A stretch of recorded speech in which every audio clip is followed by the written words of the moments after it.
vámonos rápidamente a conversar con Adriano Uvilla, agrónomo y presidente de la Asociación de Productores de Ciclo Corto, ASOPRACORT. ¿Cómo has estado, Adriano? Gracias por acompañarnos. Te saludo, Omar Jaén. Adriano, conversábamos previamente la mañana de ayer sobre el problema que están teniendo varios sectores agrícolas en el país. Uno de ellos es el sector de los maiceros, pero me comentabas otro. Cuéntanos, Adriano, ¿qué es lo que ocurre? Hola Omar, buen día, gusto saludarte, gracias por la oportunidad. Cuéntanos. Bueno, sí, básicamente no solo hay un problema actualmente con el sector maicero, que es uno de los importantes sectores que da mucho trabajo en el sector agropecuario. Acordémonos que el sector agropecuario aporta con el 40% de la mano de obra en este país. Pero no solo el maicero, te decía, hoy el sector arrocero también pasa básicamente por un pago no justo al productor, un pago por debajo de un precio mínimo de sustentación. Y eso también hoy está viviendo el sector de producción de proteína animal, el sector pecuario. En este caso hemos visto con mucho desacierto que hoy los productores de huevo están recibiendo un pago también no justo por debajo del costo de producción de ellos, ¿no? Y eso incurre básicamente en una distorsión que ha habido en la cadena en los últimos días o en la última administración de estos 2 últimos años, lamentablemente hay que decirlo, del presidente Daniel Noboa, de quien delegó en la cartera, y donde hemos visto que esto que hoy estamos viviendo incurre porque no hay información. Y cuando tú no tienes información, no hay planificación. Muy acertado, permíteme hacerte el comentario, el censo agropecuario que hizo la prefecta de Guayas, porque para hacer política pública, tú tienes que Conocer, pues, tener información. Y mostrado lo que hizo la prefecta, vuelvo y repito, porque el ministerio, si tú vas a una página que se llama Cegina o CIPA, no existe información desde el año 2023. No hay actualización de la misma y por ende, repito, cuando tú no tienes información, no hay planificación y lo que haces es el día a día. Y hoy lo que está incurriendo en este país, ya en diferentes cadenas, no solo en una, es un desacierto con una política pública que no aterriza y eso lamentablemente hemos visto los resultados en los últimos días de las encuestas. Es prácticamente una votación negativa para el presidente porque definitivamente está equivocado, no solo en el sector agropecuario, hoy el sector de salud pasa por una crisis tremenda también. Adriano, se ha hablado mucho desde hace mucho. Yo me acuerdo que hace ya más de un año que hubo, ¿te acuerdas? Esa confrontación por el tema de la importación de arroz, ¿no es verdad? Estamos viendo que en los últimos años esta política de traer productos, con eso saturar el mercado y con eso que se desplomen los precios. Bueno, políticamente el gobierno dice, bueno, para el usuario es beneficioso, ¿no? Porque se desploman los precios, pero ¿qué pasa con los productores, no es verdad? Correcto, mira, aquella importación de arroz, que primero fue un arroz que no gusta al mercado local y que tuvo que hacerse una mezcla para poder evacuar esos inventarios que estaban aquí. Primero, lo que provoca es una distorsión en la cadena, ¿o no? Porque hoy, como está nuestra economía local, lo mejor es fortalecerla localmente y evitando que salgan divisas del país por importación de materia prima o productos terminados, vuelvo y repito, para fortalecer nuestra economía local. Esa sería la idea fundamental de poder lograr que el consumidor tenga un mejor precio de consumo de cada uno de los productos, pero definitivamente la cadena está muy distorsionada. Mire, voy a poner en contexto el problema del huevo. Actualmente acababa de escribir ahora en la mañana con un productor de Sierra Centro, de la provincia de Tungurahua, para ser muy específico. Ellos están recibiendo a nivel de finca $2.10 el precio de la cubeta. Y anda, mira, en los supermercados no baja de 4 o 5 dólares y $6 en algunos lugares, donde definitivamente das a entender que aquel precio que se paga el productor no lo recibe básicamente el consumidor final, sino que hay una distorsión en la intermediación y es el que se queda con la mejor parte del negocio. Y cuando se le paga, obviamente, un precio por debajo del costo de producción a un productor, sea este pollo, huevo, maíz, arroz, prácticamente pone en riesgo primero la seguridad alimentaria porque este productor no puede volver a sembrar, no puede seguir con su actividad, no puede sostener los gastos de su familia y obviamente queda abandonado el campo y ahí retomo lo que hizo la prefecta hace unos días como un excelente trabajo. El campo ecuatoriano, actualmente el 80% de su mano de obra son personas de más de 60 años. Y no hay una regeneración, no hay un relevo generacional en el campo, porque los jóvenes ya no quieren Te estar ahí. resulta atractivo, pues Adrián, o sea, con el dolor del alma, esa tradición familiar que uno veía, por ejemplo, en la provincia de Guayas, en la provincia de Los Ríos, en la provincia del Oro, son jóvenes que ven situación deprimida en sus cantones y deciden migrar a las grandes ciudades o en algunos casos migrar del país. Entonces, la noble e importantísima función que es la agricultura ya no es algo familiar.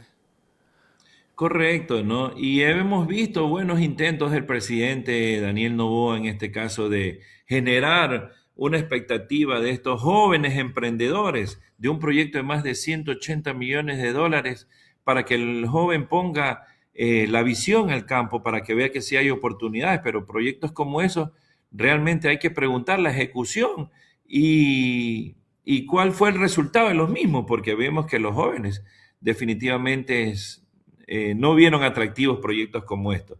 Pero, Omar, permíteme una vez más puntualizar. Yo creo que hoy lo que está viviendo el sector agropecuario es básicamente no tener una política pública desde el Estado para favorecer o primeramente, hacer lo que la Constitución lo dice, ¿no? La Constitución dice que nosotros tenemos que garantizar la soberanía alimentaria priorizando primeramente la producción nacional y luego, cuando no haya producción, obviamente a través de una mesa técnica que involucre varios sectores, se pueda permitir importaciones de ciertos productos, ¿no? Pero hoy la prioridad es tener política pública para que obviamente el sector agropecuario, que es el motor de esta economía, vuelvo y repito, el 40% del empleo viene de ese sector, pueda estar motivado, pueda estar de pie y no tumbado como actualmente está. Adriano, a ver, después del remesón de la consulta popular, el gobierno ha intentado hacer ciertos cambios puntuales. Entre eso tenemos un nuevo ministro de Agricultura, que es el ex ministro de Economía y Finanzas, Juan Carlos Vega. Realmente cuando se lo nombró, te soy sincero, me sorprendió porque a él se lo conoce como un tipo vinculado a las finanzas, a la banca, eh, a la macroeconomía, pero salió de él de la nada a decir, oye, yo vengo del sector agrícola, yo soy agrónomo, bueno, pero créeme que hasta el momento no se ha sentido la mano de él, al menos de lo mediático. Te pregunto, ¿ha habido acercamientos con esta nueva administración del Ministerio de Agricultura? Esa es una excelente pregunta, Omar. Miren, Ujú. nosotros somos pro país, ¿no? Estamos conscientes de que hay una administración de un presidente que la mayoría lo eligió y que obviamente tenemos que apoyar a este presidente para poder sacar este país adelante. Pero hemos visto en estos cerca de 3 años de administración que tiene el presidente Daniel Noboa, que todo ese círculo que él tiene, y obviamente debe ser de su gente de confianza, pues lo cambia de una institución a otra.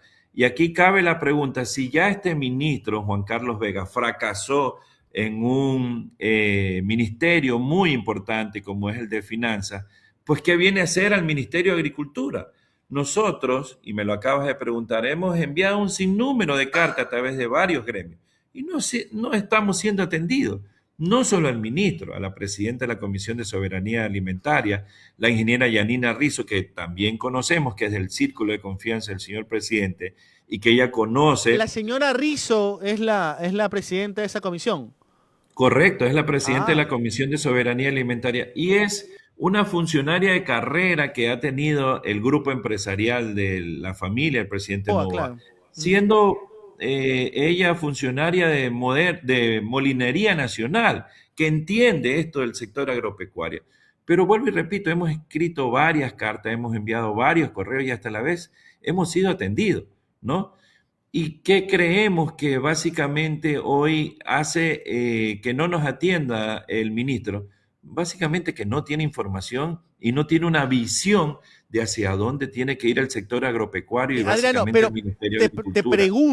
te pregunto, ¿es generalizado ese velo, ese muro con el sector agrícola o es algo específico? Porque tú sabes que hay veces que los políticos también tienen su punto tocado con ciertas organizaciones gremiales, sectoriales, o es generalizado. Hay otros sectores bananeros, no sé, pamicultores, no sé, que también están bloqueados. Omar, mira, quien te habla es miembro del Consejo Consultivo del Maíz, colocado ahora en el 2025. Hemos tenido 3 convocatorias al Consejo Consultivo, una por el ex ministro Danilo Palacio y entendimos que, bueno, se convocó y a la semana salió y tuvieron que, obviamente, buscar una nueva fecha.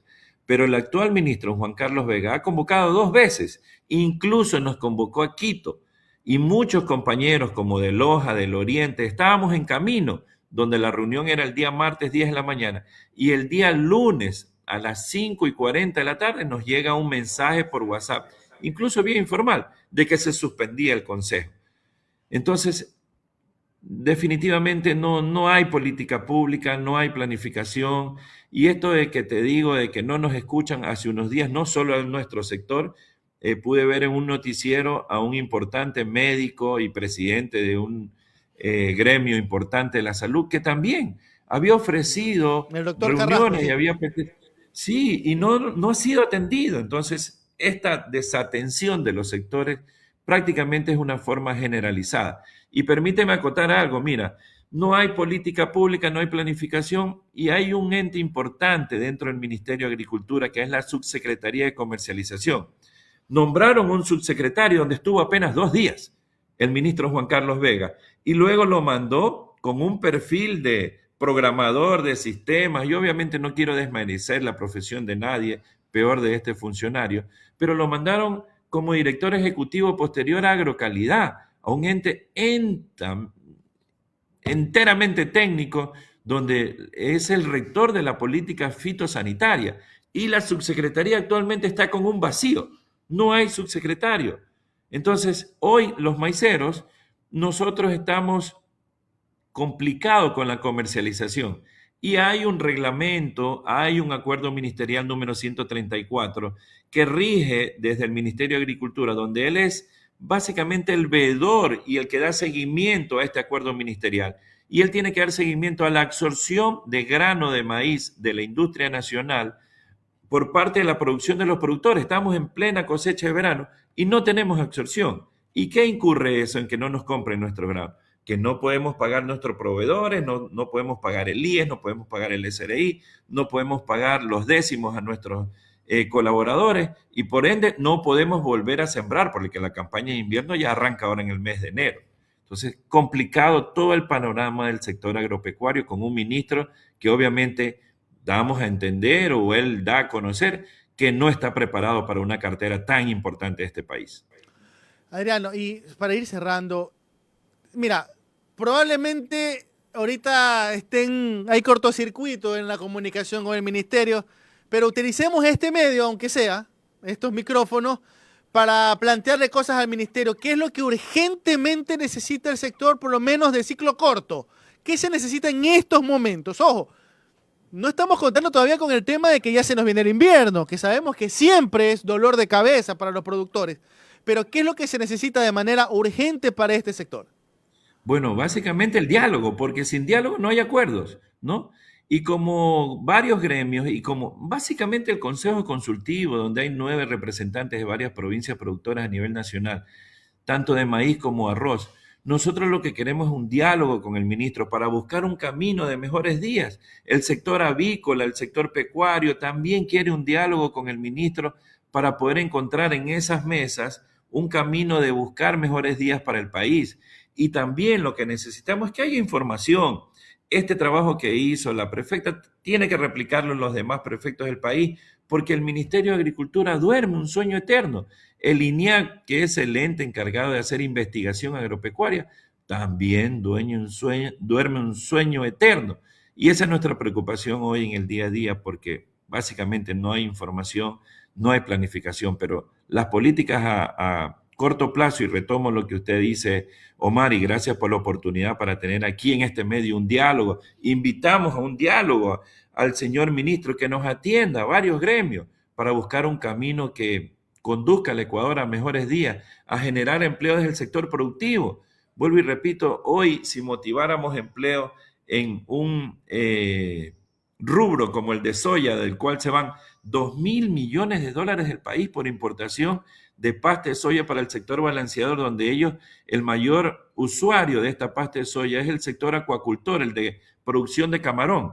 Sí, nos rascamos la camisa cuando decimos el sector camaronero produce 7.000 millones de ingresos al país, pero no contamos cuánto sale, ¿no? Y si solo decimos que el sector de soya puede producir 400.000 hectáreas para proveer la necesidad de esta industria, podemos generar ahí con 1.2 empleos por hectárea cerca de 500.000 de empleos, que hoy el déficit que tiene el Ecuador es básicamente de empleo y con ese empleo podemos dinamizar la economía. Y aquí está el motor, el sector agropecuario, pero tienen que tener a un ministro de territorio, un ministro que se ponga las botas, no un ministro rosadito que ni siquiera un sombrero se puede poner, lo que hemos visto en los días anteriores. Créemelo, Omar, así es. No estoy hablando algo ajeno a la realidad. Vas a darte cuenta que en los próximos días, porque ya tenemos, tenemos rumores y conocemos de que el Ministerio de Agricultura está actualmente en una crisis tremenda donde no hay administración por parte de quien está presidiendo la cartera. Uvilla, agrónomo, presidente de la Asociación de Productores de Ciclo Corto. Adriano, muchísimas gracias por tu tiempo y cualquier cosa estamos en contacto para ver si al menos el señor Vega Malo decide abrirles las puertas, ¿ok? O si no, por último, un Zoom, ¿ah? Para que no estén haciendo Correcto. movilizar a la gente por las puras hasta Quito. Pueden hacerlo por un Zoom. Ya hay varias plataformas para hacer videollamadas. Adriano, muchísimas gracias por tu Gracias, tiempo. Omar. Buen día. Cuídate. Gracias a ti. Bueno, muchachos,